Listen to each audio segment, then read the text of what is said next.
So nilabas na nga ni Suzuki ang first ever classic motorcycle nila sa 125cc segment, which is ang Suzuki Access 125.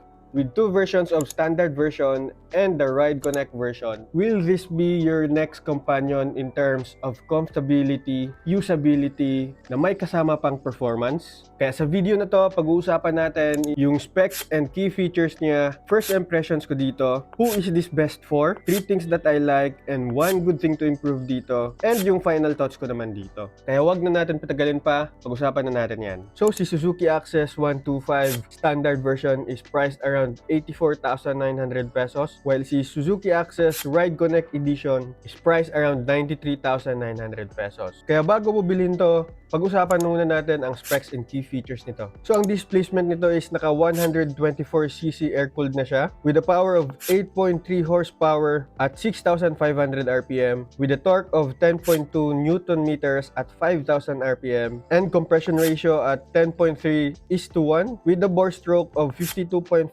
by 57.4 and a fuel capacity of 5.3 liters and the weight of 106 kilograms and the fuel consumption is around 57.3 kilometers per liter. Naka CVT automatic na rin. Tapos naka 2-valve single overhead cam na makikita mo yung mga main design niya sa LED headlights, sa LED taillights niya. Tapos same sila na hindi na sa loob ng utility box ang lagayan ng gas. Naka analog gauge naman if standard model yung kukunin mo and naka TFT display if Ride Connect model yung kukunin mo. With a seat height of 770mm, napaka-height friendly nito para sa ating mga Pilipino. With a ground clearance of 160mm and a wheelbase of 1,260.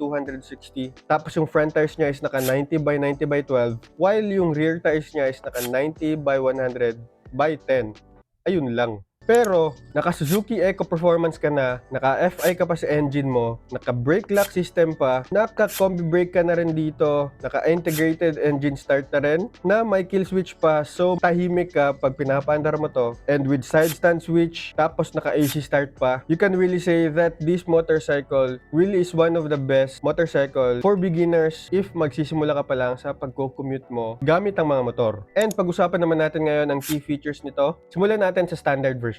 So, yung fuel-injected engine dito is equipped with Suzuki Eco. Tapos, yung instrument panel niya naman is naka-analog, which is classy tignan talaga, with a front USB charging port and one push central lock system. With the newly classic style of LED headlight and taillight, and new iconic position lamp. Tapos, naka-chrome style na rin yung ating side mirrors dito. Ang magugustuhan mo din dito is that ang passing switch and hazard light niya is separated na. Maganda din tignan ang kanyang integrated engine start na may kasama na ring kill switch, which is naka-colored yan para makita mo agad if napindot mo ba ang kill switch button nito. Meron na rin tayong new one-way clutch for quieter start engine style with a concealed style of tail-mounted fuel cap para paglagyan mo ng gasolina with a long and wide comfortable seat. Tapos naka 24.4 liters yung kanyang underseat compartment with a dual front utility pocket, which is hindi mo to nakikita sa mga motorcycles, and front metal fender and leg shield yung styling niya dito. Tapos naka side stand interlock pa. You're gonna like also this long floorboard para sa paglagay mo ng mga pinamili mo dito, or also considered as your gulay board.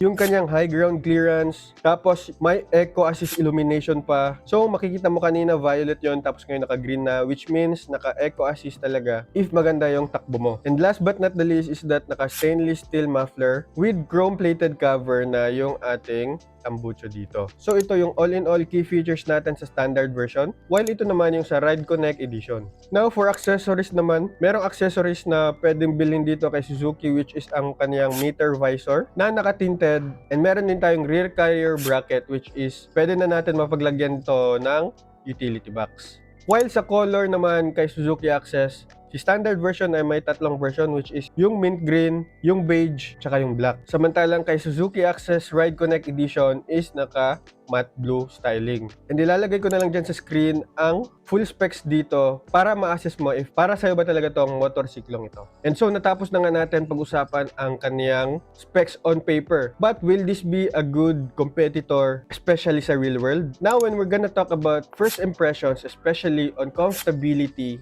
affordability, and usability, ang masasabi ko sa comfortability ni Suzuki Access is really good, especially for city riding and some short errands. Comfortable and relaxed ka dito, and the seat is cushioned right and firm enough for short trips and forgiving enough for medium rides. Upright na din yung riding posture mo dito, so less talaga yung stress and fatigue mo dito if ever gagamitin mo to sa mga rush hour traffics or long vacation rides. While sa affordability naman, one of the best trends to ni Suzuki, and it's so good na na-release na nila si Suzuki Access dito sa Pilipinas. Compared to many scooters kasi na 125cc segment na ganitong classy style, this motorcycle really offered a balanced price versus to its value kind of ratio. Meron siyang reliable engine, low maintenance cost, and good fuel economy that makes it a compelling choice for daily riders and budget-conscious buyers. While sa usability naman natin dito, masasabi mo talagang utility machine style to kasi meron siyang dual pocket, meron siyang 24 liters of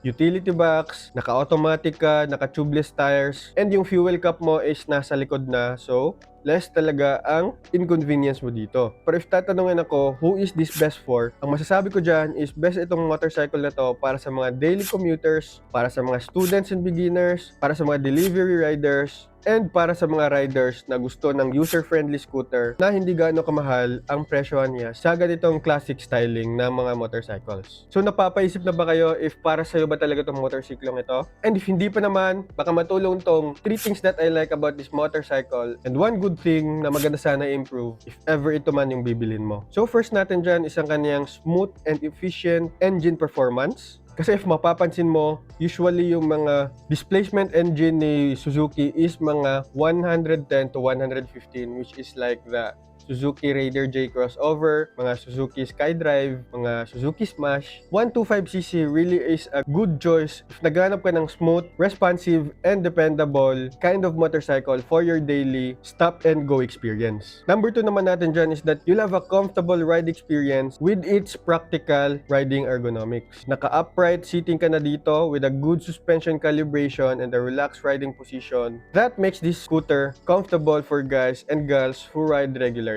And last but not the least is ang kaniyang tubeless tires and technology. If ever you're gonna opt for Ride Connect, smartphone integration makes day-to-day riding smarter. Makaka-receive ka ng alerts and notifications without checking your phone. But all in all, tubeless tires is one of the best help na may offer ni Suzuki para mas less yung bagabag natin sa pagra-ride sa daan. And one good thing sana na magandang i-improve dito ni Suzuki is ang kaniyang 10-inch rear tire sana. Again and again, maganda sana talaga tong motorsiklong ito, kaso tulad ng Bergman dati na pinalitan nila ang rear inch tires, medyo hindi talaga siya ganyan ka-attractive. But if babae ka, and especially makikita mo yung mga commercial ni Suzuki dito, rear tires naman na ganitong klase is napakalaking tulong sa mga medyo kinapo sa height. So basically, mas maraming chance na mga babae ang pwede maging target audience para sa motorsiklong ito. Now, if we're gonna talk about my final thoughts on this motorcycle, ito lang siguro yung big question na may tatanong ko sa sarili ko. Is this a good motorcycle option? Or this is a must-buy motorcycle kind of decision? Especially ako na may experience sa Honda RS125Fi. And if ever hindi pa ako nagkaroon ng RS125, will I choose this over Honda RS125? Or should I look for other options? Kasi here's my take. Although hindi ito yung must-buy motorcycle for me, especially sa kanyang rear inch style, hindi talaga siya magtutumpak sa forma ko, especially na yung height ko is around 5'10 and weighing around 70 to 80 kilos. Sobrang laki ko tignan talaga dito. Tapos maliit pa tignan yung sa likod ko. So, hindi siya masyadong proportionate. But if motorcycle lang ang pag-usapan, maganda pa rin naman talaga itong motorcyclong ito kasi meron siyang comfortability, napaka-user-friendly, meron siyang fuel efficiency, and best for practicality. Isa talaga itong motorcyclong ito na very good for everyday use na hindi ka mai-stress. Now, if may thoughts naman ako and experience sa Honda RS125Fi, especially if alam ko na maganda and sulit ang low maintenance cost ni Honda RS125Fi, parang masasabi ko na mas worth it si Honda RS125Fi. For me, kasi kahit malaking bulas din ako tignan dito, at least doon siya nanalo sa maintenance costings na conversation. Iba naman kasi talaga ang pricing when it comes to maintenance, especially sa mga semi-automatic compared sa automatic. But if you're looking for a daily commuting companion, a low-maintenance, high-utility scooter, and a reliable motorcycle, if gagamitin mo for your short errands, pang school, pang delivery, or pang work, the Suzuki Access 125 is absolutely worth considering for the price of its value. But at the end of the day, again mga bossing, I'm just here to tell you and to give you my thoughts about this motorcycle kasi it might not look good for me but it might look best for you. Especially if makikita mo, sobrang ganda niya tignan sa mga babae na mga riders. So that simply means maybe hindi ako isa sa mga targeted audience ng motorsiklong ito. But in terms of reliability, affordability, and yung pagka-user-friendly niya, Suzuki Access really stands out for this motorcycle classic style segment. So is this motorcycle for you? Kasi if hindi pa meron tayong motorcycle review na mga playlist, if ever gusto mo pa magtingin-tingin pa ng mga bagong motorcycle na release, especially kay Honda Click 125